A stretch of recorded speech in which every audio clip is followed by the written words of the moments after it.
Fala comigo, torcedor. Eu sou o Luiz Cláudio, seja bem-vindo ao canal Pra Sempre Fluminense. Aqui eu bate-papo de tricolor para tricolor. Vem comigo, vamos para a resenha.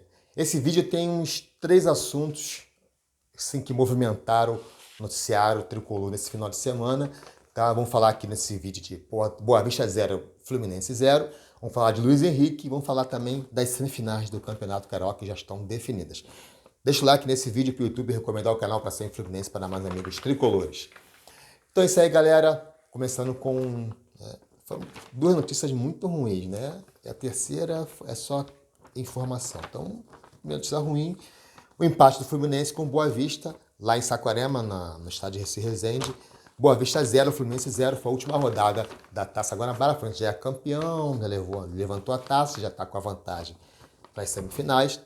Só para cumprir tabela. Abel, corretíssimo, poupou todos os titulares, poupou os principais reservas, levou um time de reservas misturado com garotos da base. A gente pôde ver garotos que a gente ainda não tinha visto jogar, como o Gabriel Martins, que eu não tinha visto jogar, o Marcelo, o Johnny. Então, garotos que a gente pôde ver. O jogo foi ruim, foi chato. 4 horas da tarde em Saquarema, um calor danado, um gramado muito ruim. Gramado muito ruim. O gramado Alcir Resende muito ruim. Um pasto, né? Muito ruim mesmo. É difícil jogar a bola naquele campo, né? A bola pulava muito, você não podia carregar a bola. Foi complicado jogar lá. Tá? Fluminense, o Abel escalou o time com o Muriel, foi legal ver o Muriel de volta, né? Os 3 zagueiros, Manuel, Matheus Ferraz e Lucas Claro, Johnny e Pineda nas alas, Wellington Nonato e Natan no meio, Caio Paulista e Gabriel Teixeira no ataque. Né? Mais uma partida ruim do Natan, e agora eu já tinha falado no vídeo pré-jogo que essa partida seria para ou a gente ver o Natan e se convencer que o Natan é um grande jogador, que pode ser útil, ou dar razão a Abel de que o Abel não escala. E a segunda opção, né, que ganhou, né? O Abel não escala porque realmente o garoto tá, sabe, ele tá desorientado, desinteressado. A gente não sabe, né? Ele queria muito pro Santos, de repente ele tá aqui contrariado. E acho que a partir desse jogo contra o Boa Vista, não vou mais pedir Natan, não. Se ele entrar e arrebentar, ótimo. Se não, a gente segue mesmo com o Ganso, com o Iago Felipe jogando como meia mais avançado. Esquece o Natan. Tanto que ele só foi notado por mim no intervalo. Que saiu lá, sai Natan e entra Marcelo. Eu nem lembrava que o Natan estava no jogo. Ele acabou jogando assim, meio com um falso 9, né? Porque o Gabriel Teixeira e o Caio Paulista jogam muito, né, pelas pontas, caem pelas pontas. E ele que chegava para fazer esse falso 9. Jogou como centroavante, aqueles que fica paradão na área lá, enfiado no meio dos zagueiros, quase não foi notado. Saiu sem nunca ter entrado, né, praticamente. E o Fluminense só criou uma jogada, que foi justamente com esses dois da frente. O Caio Paulista e o Gabriel entraram tabelando. O Caio deu um passe para o Gabriel Teixeira, daqueles assim, faz e me abraça. E ele conseguiu chutar mal. O Gabriel Teixeira tem muito talento, mas ele tem uma dificuldade enorme de finalizar. Se ele quer ser um grande jogador e ele quer ter carreira na Europa, principalmente, ele tem que melhorar isso. A gente não sabe se é só displicência ou se é da natureza dele. Né? Mas se o cara quer crescer na carreira, ele tem que se especializar. Ele como jogador de futebol, tem que treinar. Tem que treinar. Né? Acabou o jogo, ele vai lá treinar, ou ele treina em casa, ele tem que se especializar, porque ele finaliza muito mal. Ele recebeu na cara a cara com o goleiro Fernando do Boa Vista e chutou em cima do goleiro. Em cima do goleiro, impressionante isso. E foi só, gente, foi só esse lance que o Fluminense criou. Teve um chute lá, o Pineda recebeu uma bola de frente do Caio e chutou por cima do gol para ele tocar a bola para o Gabriel Teixeira. Não tocou, mas foi só isso. Foi só isso, não teve mais nada no primeiro tempo. Na intervalo, o Abel Tinatan coloca o Marcelo. Esse Marcelo, um chama de Marcelo, chama de Marcelinho, veio do Serra Macaense, está aqui no Fluminense para teste. Né? Tem gente que gostou dele, eu achei ele um mais do mesmo, não achei nada demais, não. E saiu o Caio Paulista, então o Matheus Martins, que ia bater a entrada, né? A escalação inicial diz que o Matheus Ferraz, que ele jogaria com com 3 na frente, Matheus Martins, o Caio Paulista e o Gabriel Teixeira. Acabou que quando saiu a escalação, o Matheus Ferraz entrou como terceiro zagueiro. Quando jogamos terceiro zagueiro contra o Boa Vista é demais, né? Aos 5 minutos, o Johnny acertou um único cruzamento do jogo, mas foi um senhor cruzamento.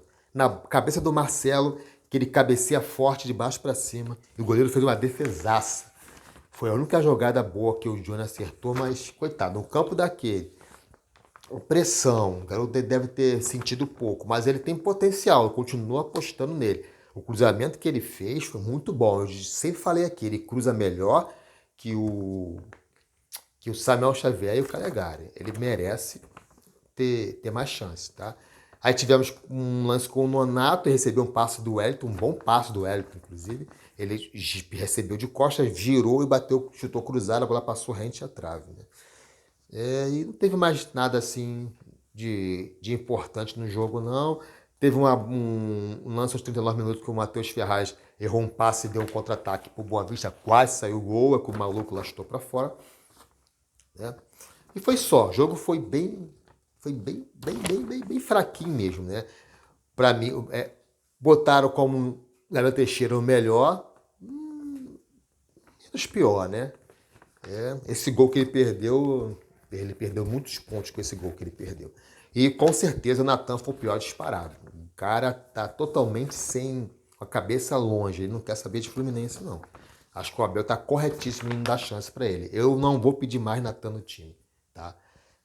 Se o Abel não quer o Natan, ele tem as razões dele. E o Fluminense perdeu a chance de igualar o recorde de igualar a marca de 1919, de 3 vitórias seguidas, né, com esse empate, mas continua com a invencibilidade de 13 jogos. Né? E continua sem tomar gol, né? 2 gols só que ele levou no campeonato. A maior série de vitórias seguidas continua sendo em 59, 21 vitórias seguidas, mas lá naquela época também teve muito jogo amistoso. Os times viajavam muito pelo Brasil e fora do Brasil fazendo amistosos, mas não interessa. Vitória é vitória e essa marca continua perpetuando aí de 59, 21 vitórias seguidas. Tá? E agora vamos pular logo para as semifinais logo. Então, o Vasco venceu o Resende por 3-0, o Botafogo empatou com o Audax em 2-2, o Vasco terminou em terceiro, o Botafogo em quarto. Então as semifinais ficaram Flamengo e Vasco, que jogam já a primeira partida agora na quarta-feira, Fluminense e Botafogo. Né? Primeira partida do Fluminense vai ser no mando de campo do Botafogo, vai ser no estádio Nilson Santos, na segunda-feira, dia 21. O jogo estava marcado para dia 19, passou para segunda, dia 21, às 20 horas, não sei porquê. Depois vou até procurar saber porquê que mudou para segunda-feira. Procurei, não achei, mas é segunda-feira, tá? 21 de março, às 20 horas, 8 horas da noite. E a volta, aí sim, num domingo, dia 27, já quase no final do mês, às 16 horas no Maracanã, Fluminense e Botafogo. Fluminense tem a vantagem de jogar por 2 resultados iguais, 2 empates, uma vitória e uma derrota pelo mesmo saldo de gols. Uma vantagem até considerável. E agora vamos falar do assunto mais chato desse final de semana, que é a venda do Luiz Henrique.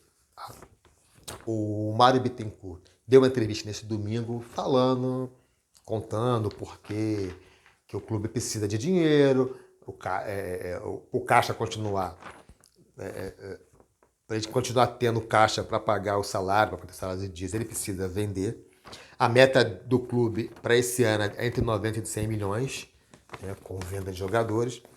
E a proposta já tinha sido feita em fevereiro, foi recusada, eles aumentaram a proposta e o Fluminense fechou. O jogador fica até junho no clube, depois de julho ele vai embora. Eu fui lá no portal da Transparência, né, para ver. O contrato dele vai até 2025, né, tem 100% do passe, só que ele, com a renovação, tem um esquema aí, com a renovação você acaba passando um percentual pros empresários, pros agentes. Então o Fluminense tem 90% dos seus direitos, 10% é do empresário. Tá? E assim, a multa é 40 milhões de euros, que dá hoje 220 milhões de reais. O jogador foi vendido por 9 milhões. Falaram-se muito em 13, mas São 9 milhões de euros agora, e 4 milhões de bônus. Nossa, 4 milhões de bônus. Poderia ser 11 milhões de euros e 2 milhões de bônus. 4 milhões de bônus é muita coisa, porque o jogador vai ter que jogar muito para atingir esse bônus, quase nunca atinge. Quando atinge é uma parte muito pequena. Então é 9 milhões mesmo de euros, dá 50 milhões de reais. Ou seja, o Fluminense só conseguiu com seu melhor jogador metade do que ele precisa. Então para que vender, cara?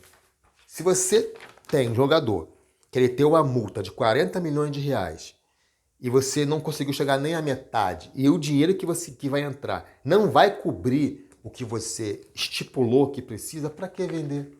Não vende. Não vende. Ou então chega assim, ó, eu tenho uma meta, eu preciso arrecadar 100 milhões de reais para manter meu caixa em dia. Tá? Vai pagar os 100 milhões de reais?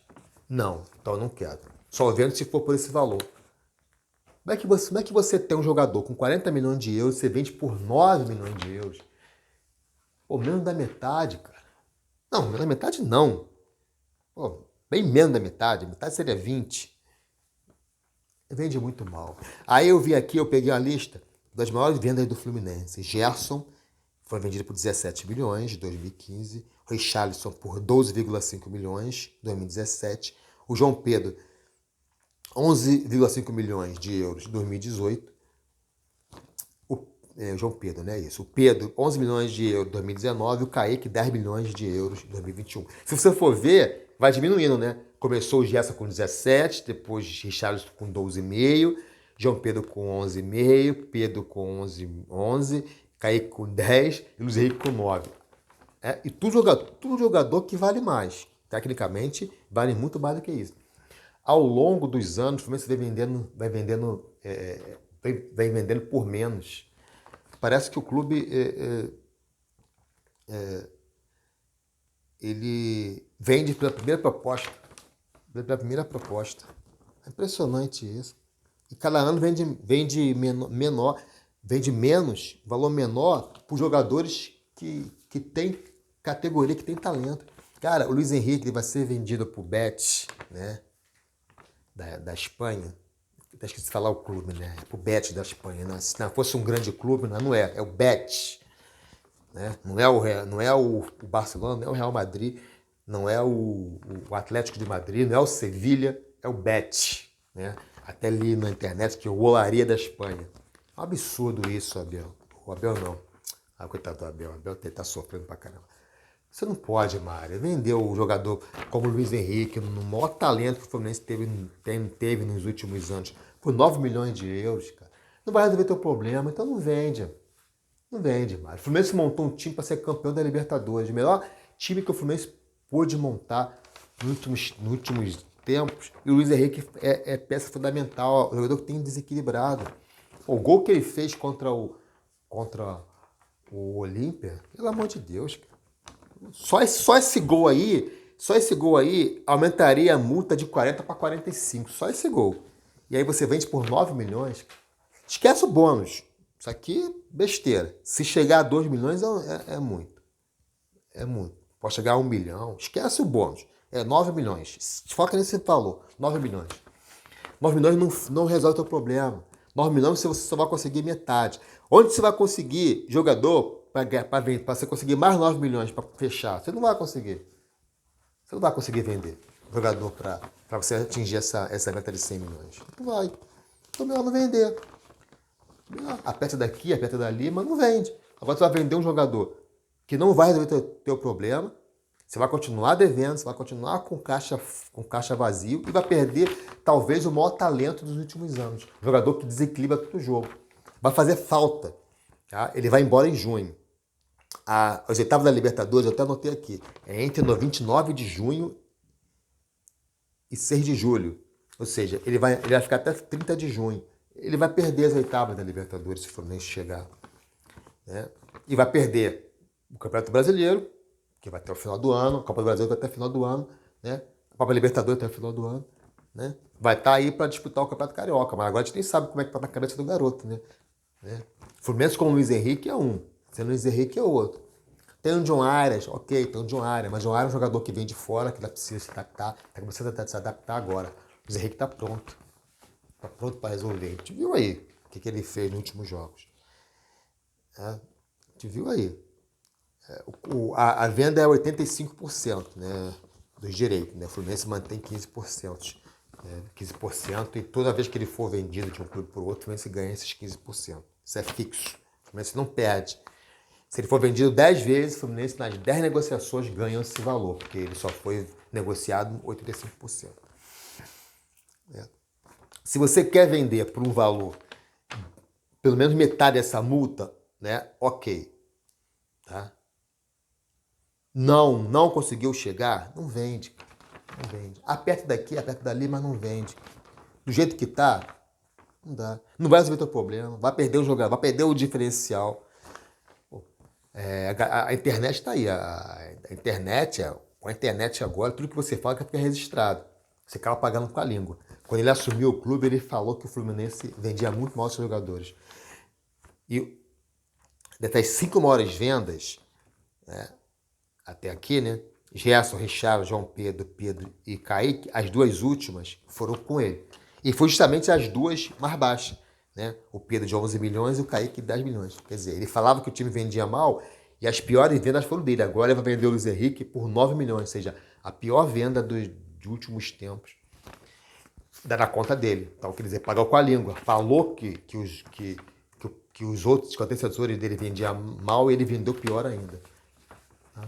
Então, vou falar uma coisa pra você. Vou até encerrar esse vídeo porque esse assunto aqui já me estressou demais hoje.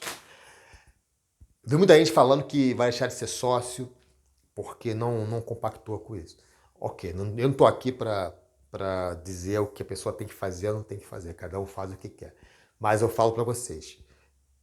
Quem é sócio de futebol, com 2 anos tem direito a voto. Né? Eu sou sócio desde 2013, então tenho direito a voto. Final do ano eu tô lá votando. Se você não é sócio, não adianta ser sócio agora porque você não vai conseguir votar, né? Mas seria bom que você fosse sócio para ajudar o clube e ter direito a voto, ter voz para apitar lá dentro. Agora, se você é sócio e está nesse período de 2 anos que pode votar, não precisa ser sócio, não. Mostra nas urnas no final do ano a sua insatisfação. Se você sair agora, você não vai poder ir lá e tirar o Mário. O cara que é sócio, que está insatisfeito com o Mário, ele pode lá no final do ano tirar o Mário. Agora, se você deixa ele ser sócio, você perde essa possibilidade. Então, se você é sócio, tá no período lá de que pode votar, pelo menos até o final do ano. Depois, né? De repente, se o cara for reeleito, aí você quiser deixar de ser sócio, beleza. Mas se você ainda é sócio e está em condições de voto, não deixa de ser sócio, não. Continua pagando, continua adimplente, para no final do ano você dar a tua resposta nas urnas a essa sandice, essa loucura que o senhor Mário Bittencourt fez com o Fluminense, tá legal? Esse é o recado que eu deixo para vocês. Tá? Então, gostou do vídeo? Deixa o like, não se inscreva aí, não se esqueça de inscrever no canal se você não for inscrito, ative as notificações e compartilhe esse vídeo em todas as suas redes sociais. Tá legal? Ajuda o canal para sempre Fluminense crescer. Eu sei que você está chateado por essa venda absurda do Luiz Henrique. Todo mundo tá, mas deixa de dar força pro amigo tricolor, não, tá legal? Grande abraço, galera. Saudações tricolores.